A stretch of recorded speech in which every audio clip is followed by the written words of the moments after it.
366 atau separohnya dibelikan untuk pembelian alutsista. Tapi sepanjang zaman Pak Prabowo, nggak ada alutsista bekas yang dibeli. Pesawat tempur yang mau dibeli oleh Pak Prabowo itu dalam rencana pemerintah itu 42 set Rafale dari Prancis. Itu semua baru. Tapi pesawat baru ini baru akan nyampe mungkin 3 tahun atau 4 tahun. Ya. Itu pesawat pertama yang datangnya. Pesawat baru itu kan bukan hari ini dipesan bulan depan datang. 3 tahun lagi. Sementara ada pesawat Hawk yang sudah pensiun. Lalu kekayaan negara kita, luas negara kita, kedaulatan negara kita, sampai pesawat baru itu datang mau dijaga pakai apa? Kan nggak mungkin dijaga pakai congornya Anies Baswedan. Negara kita harus dijaga dengan kekuatan yang real. Apa itu? Ada kapal perang, ya, ada kekuatan angkatan laut, ada kekuatan angkatan udara. Ya, selama masa transisi sampai pesawat baru itu datang, terus kedaulatan negara kita dijaga pakai apa? Sementara ini sudah pensiun. Harus ada kekuatan udara interim sementara, itu yang disampaikan oleh Pak Prabowo. Karena pesawat kita nanti itu adalah Rafale dari Prancis, maka teknologi yang mirip dengan Rafale itu namanya Mirage. Dan Mirage ini akan dibeli 12 set, ya, 12 set pesawat tempur dengan nilai sekitar 14 triliun.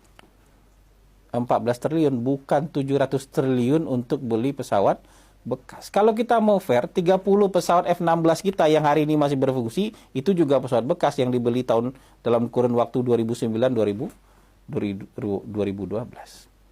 Jadi ini juga mau memfitnah ini. Bukan dia nggak tahu data, dia tahu datanya, di internet ada. Anak SD nyari di internet juga ketemu data itu. Tapi sengaja disampaikan untuk memfitnah. Jadi menurut saya nggak apa-apa dilaporkan ini. Ini kesengajaan, ini bukan salah data ini. Ini kesengajaan untuk memfitnah. Kenapa? Karena adabnya jauh terpuruk di bawah ilmu. Kalau orang-orang pesantren bilang, santri-santri bilang adab di atas ilmu. Iya. Kalaupun ilmu kita tinggi, adab harus dikedepankan. Kalau ini adabnya udah nggak ada. Sampai 2 orang capres bergunjing. Berapa skor yang mau Anda berikan kepada Kementerian Pertahanan di bawah Prabowo Subianto? Ada yang kasih 5. Itu pun buat saya sudah su'ul adab itu. Ada yang kasih 1,1. Ya 11 dari 100 itu kan 1,1. Ini lebih su'ul adab lagi. Dosen-dosen killer aja, ya, itu biasanya berapapun pintarnya mahasiswa dikasih C sama dia. Tapi yang ngasih 1,1 ini bukan dosen killer, ini dosen sarap ini. Apa coba indikatornya? Pertahanan kita bagus, ya, kesejahteraan prajurit kita ditingkatkan, ya, disiplin militer kita luar biasa. Mereka nggak ditarik-tarik ke politik sampai hari ini, ya.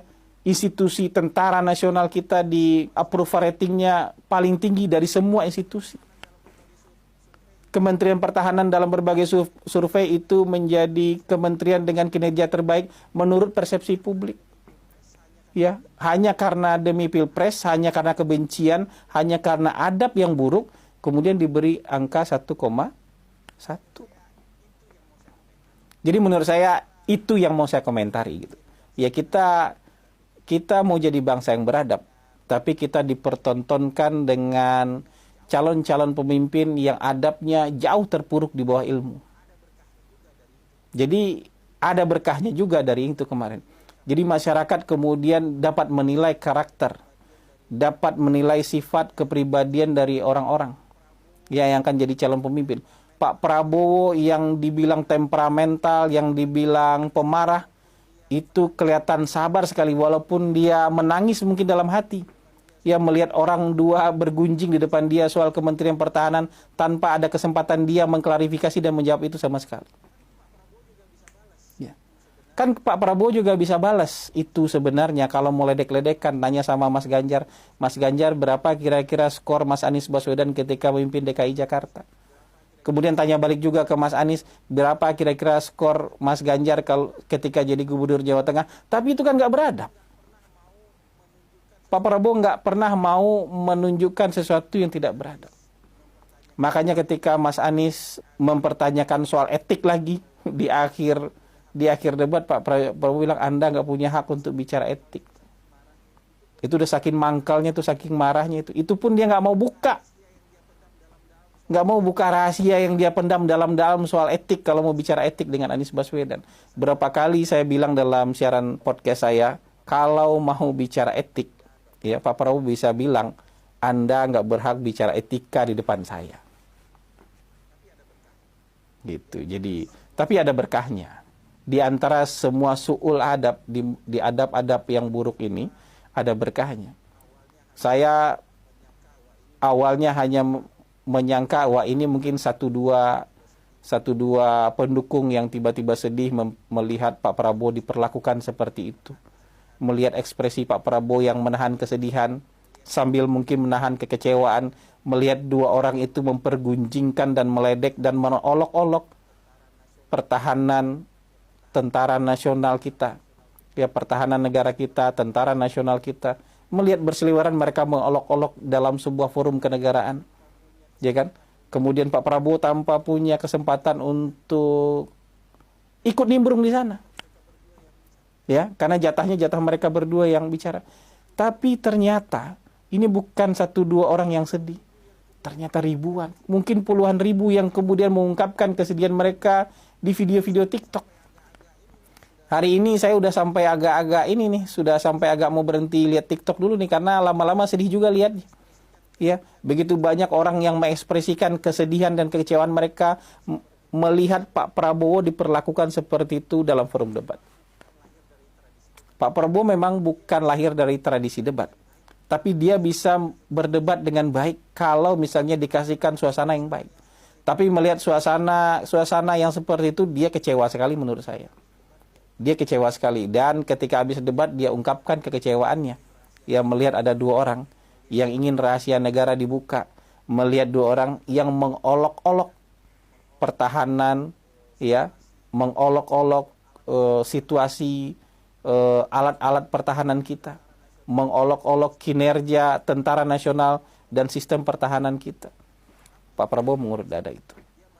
Tapi dengan begitu pun dia masih mencoba dengan luar biasa, mencoba sekuat tenaga untuk tidak menjelek-jelekan orang, mencoba dengan sekuat tenaga untuk tidak memberikan judgement yang berlebihan terhadap kedua kompetitor dia.